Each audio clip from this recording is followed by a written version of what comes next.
Hai semua, Assalamualaikum warahmatullahi wabarakatuh. Welcome back to my YouTube channel.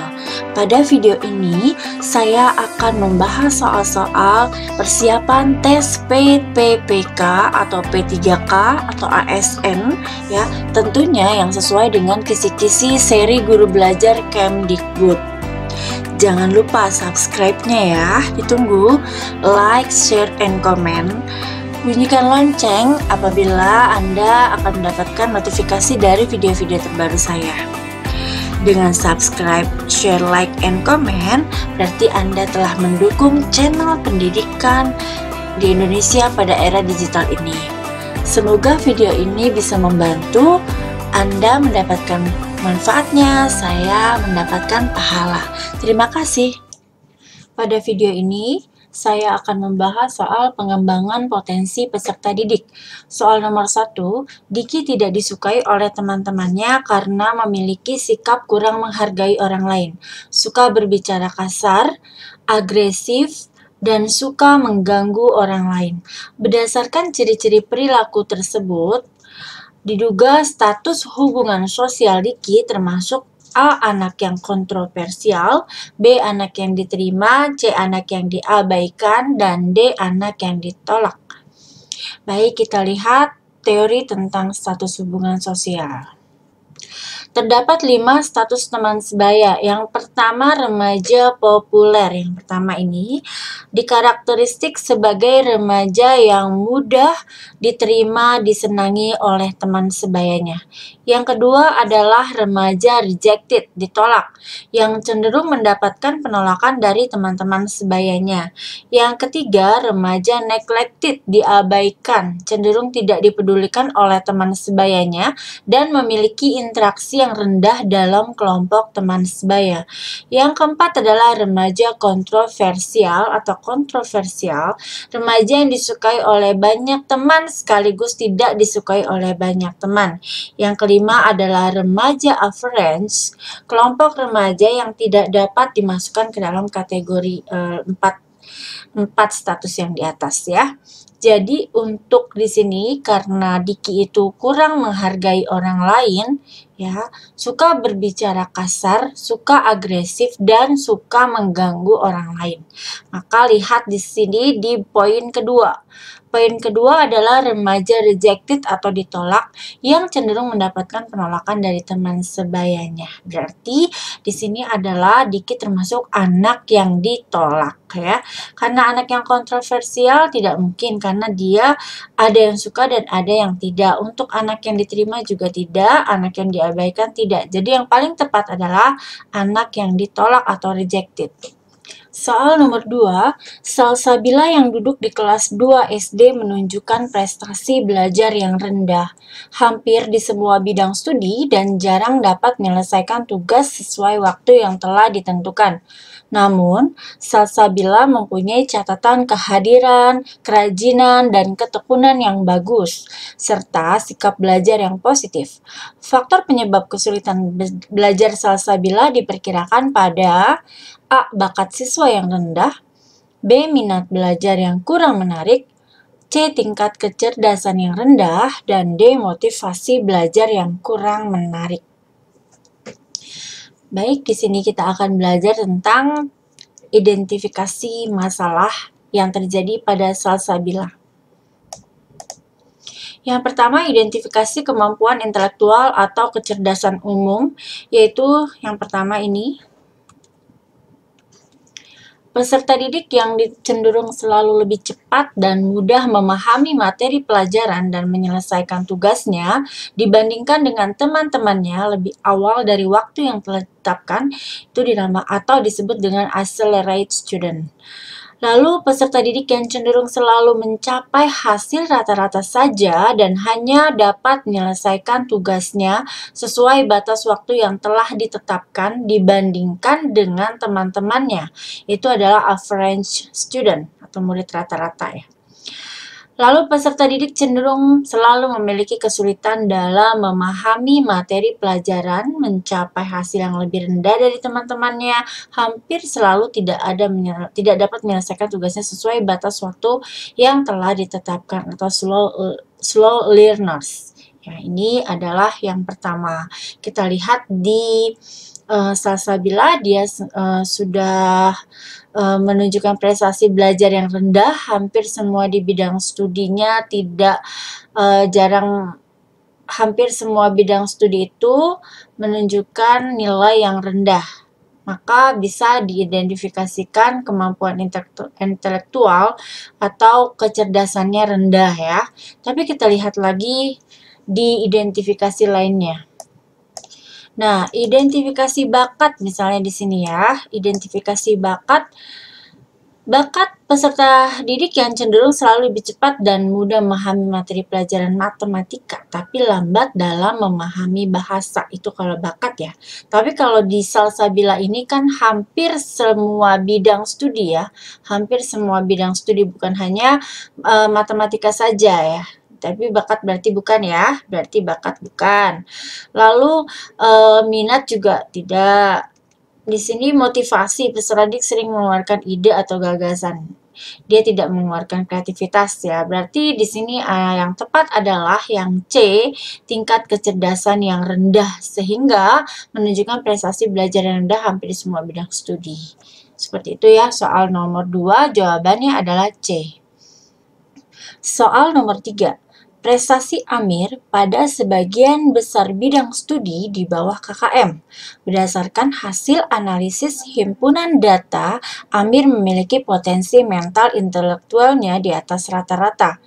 Amir diduga memiliki kesulitan belajar dan termasuk anak yang A. Peserta didik termasuk anak yang lambat belajar. B. Prestasi belajarnya sesuai dengan tingkat kecerdasannya. C. Prestasi belajarnya tidak sesuai dengan potensinya. Yang D. Prestasi rendah karena sikap kebiasaan belajarnya negatif.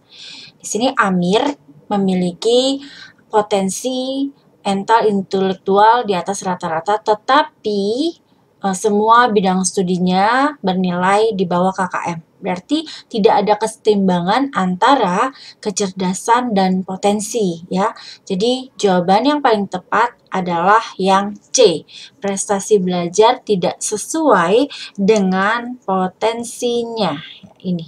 Soal nomor 4.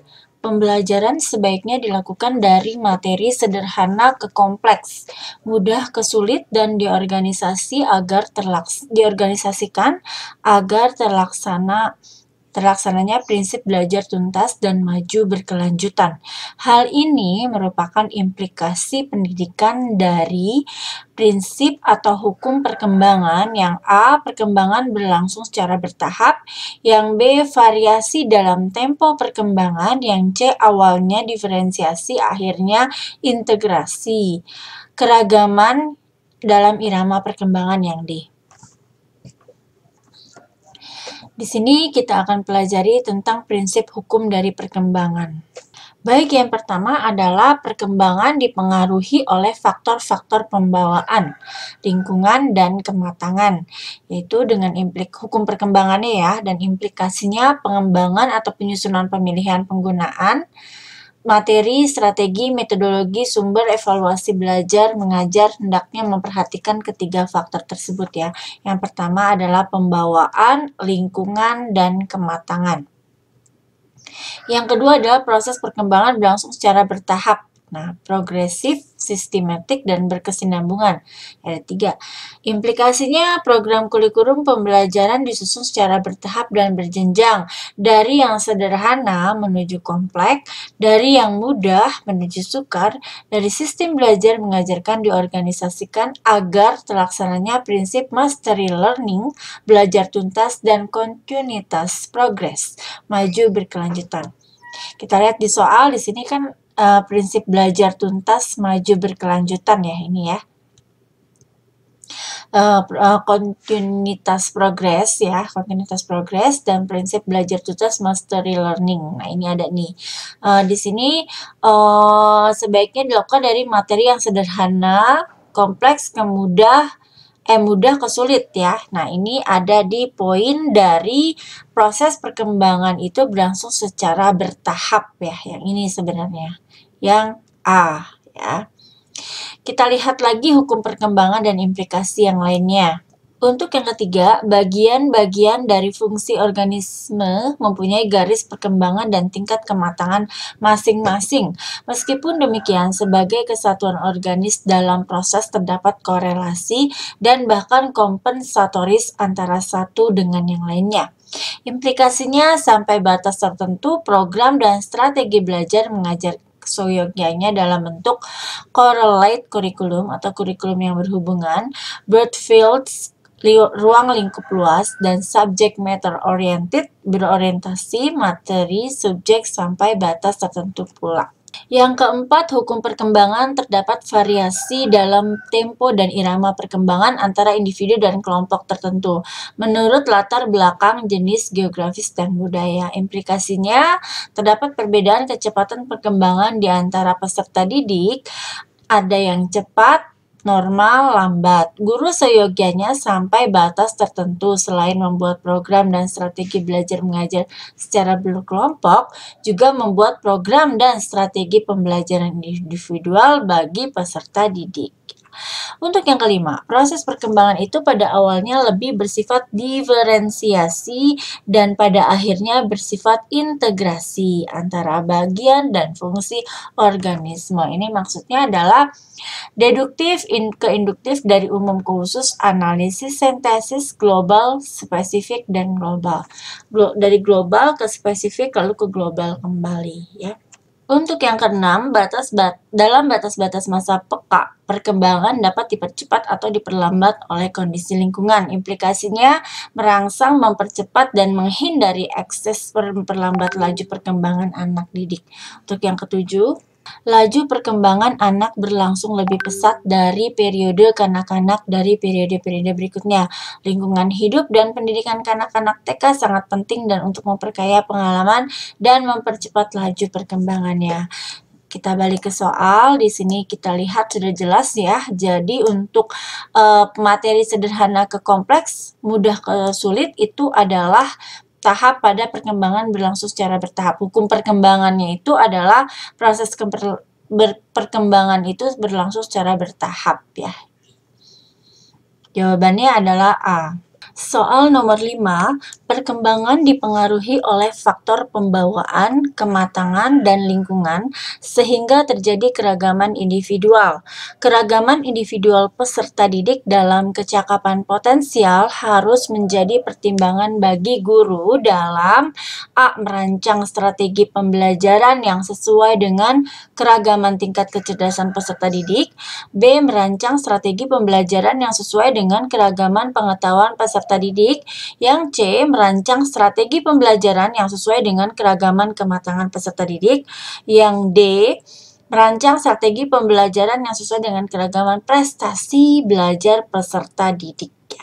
Di sini kita lihat ada kecakapan potensial. Nih ya, kecakapan potensial. Kita lihat di sini teorinya seperti apa. Setiap peserta didik dianugerahi oleh potential ability, kemampuan ya, atau capacity, skill. Potensi dibedakan menjadi dua, potensi fisik dan potensi psikologis. Potensi psikologis itu berkaitan dengan kecerdasan, intelijensi, bakat, kreativitas ya. Kalau potensi fisik itu berkaitan dengan kondisi kesehatan tubuh, ketahanan dan kekuatan tubuh serta kecakapan motorik. Nah, di sini berarti ada potential ability, yaitu karena dia perkembangan dipengaruhi oleh faktor pembawaan, kematangan, dan lingkungan sehingga terjadi keragaman individual, maka guru harus merancang strategi pembelajaran itu sesuai dengan tingkat kecerdasan peserta didik. Jadi jawaban yang paling tepat adalah A. Soal nomor 6, setiap anak memiliki potensi kreatif meskipun dalam tingkatan yang berbeda. Namun, kreativitas berkembang karena faktor lingkungan. Apabila akan mengembangkan kreativitas siswa, maka guru hendaknya merancang pembelajaran yang kondusif. Pembelajaran yang dapat memfasilitasi berkembangnya kreativitas anak itu adalah A. Demokratis dan sesuai bakat, B. Fleksibel dan sesuai bakat, C. Demokratis dan permisif, lalu yang D. Fleksibel dan permisif. Kita lihat teorinya, seperti apa teori dari kreativitas. Kreativitas berkembang pada lingkungan yang hangat, menghargai, ya. Kreativitas itu berkembang pada lingkungan yang hangat, menghargai, mendorong, dan memberi rasa aman untuk mengekspresikan kreativitasnya. Ada dua kreativitas, yaitu yang pertama adalah mendidik yang demokratis, yaitu untuk meningkatkan kreativitas karena memberi kesempatan yang lebih banyak kepada anak untuk mengekspresikan kreativitasnya. Yang kedua, mendidik yang permisif, memberi kebebasan kepada anak untuk mengemukakan ide-ide tanpa takut salah. Ya, sesuai dengan soal, kita lihat di sini demokratis dan permisif, yaitu jawabannya adalah C, ya. Untuk nomor 6, jawabannya C. Soal nomor 7, Tony sering berjalan-jalan ketika belajar. Ya, mengganggu teman yang sedang belajar dan membuat masalah di kelas. Yang membuat masalah di kelas, mengganggu teman, berjalan-jalan ketika belajar, tidak bisa diam lah istilahnya. Gejala tersebut menunjukkan Tony memiliki kesulitan belajar dalam aspek penyesuaian apa? Emosi, sosial, diri, moral. Kita akan bahas berbagai macam aspek penyesuaian. Yang pertama adalah aspek emosional. Ini aspek emosional, individu yang kesulitan aspek emosional bersikap tenang dalam melakukan sesuatu, mudah tersinggung dengan perbedaan pendapat atau kesalahan yang diperbuat oleh orang lain, yaitu aspek emosional. Kalau aspek sosial, individu kesulitan penyesuaian sosial, tidak suka menolong, tidak senang bekerja sama, tidak akrab dengan orang lain, dan suka mengganggu. Ini adalah aspek sosial, ya. Kalau aspek pribadi, individu yang kesulitan dalam menyesuaikan kondisi ditandai dengan adanya emosi dan kegoncangan, kecemasan, ketidakpuasan, dan keluhan terhadap nasib yang dialaminya. Lalu, aspek intelektual, individu dalam menyesuaikan dirinya harus mampu mengambil keputusan sesuai dengan keadaan dirinya. Ya, ini aspek intelektual. Dan individu mampu mempertimbangkan dahulu apa yang akan dirinya lakukan. Sementara yang kesulitan menyesuaikan diri, maka tidak mampu mempertimbangkan apa yang dia lakukan. Seperti yang soal, kita lihat di sini, berjalan-jalan ketika belajar mengganggu teman. Nah, mengganggu teman itu berarti di sini adalah aspek sosial, ya, tidak senang kerjasama, tidak akrab, dan suka mengganggu. Nah, ini ya, suka mengganggu. Berarti ini jawabannya adalah B, aspek sosial. Soal nomor 8, di kelas Bu Rani ada beberapa anak yang suka menyendiri, sedikit memiliki teman, kurang mampu berkomunikasi, dan kurang mampu bekerja sama. Ciri-ciri perilaku peserta didik tersebut menunjukkan kecenderungan memiliki A. Keterampilan sosialisasi yang rendah, B. Kemampuan menghargai diri yang rendah, C. Keterampilan sosial yang rendah, dan D. Kemampuan komunikasi yang rendah. Kalau kita perhatikan untuk pilihan gandanya hampir sama, tapi kita lihat lagi teori yang kita sudah pelajari, ya. Baik, di sini adalah penyesuaian sosial. Individu yang kesulitan penyesuaian sosial tidak suka, di sini ada tidak suka tolong-menolong, tidak senang bekerja sama, dan tidak akrab dengan orang lain, suka mengganggu. Nah, ini adalah penyesuaian sosial. Maka yang paling tepat jawabannya adalah yang C, keterampilan sosial yang rendah.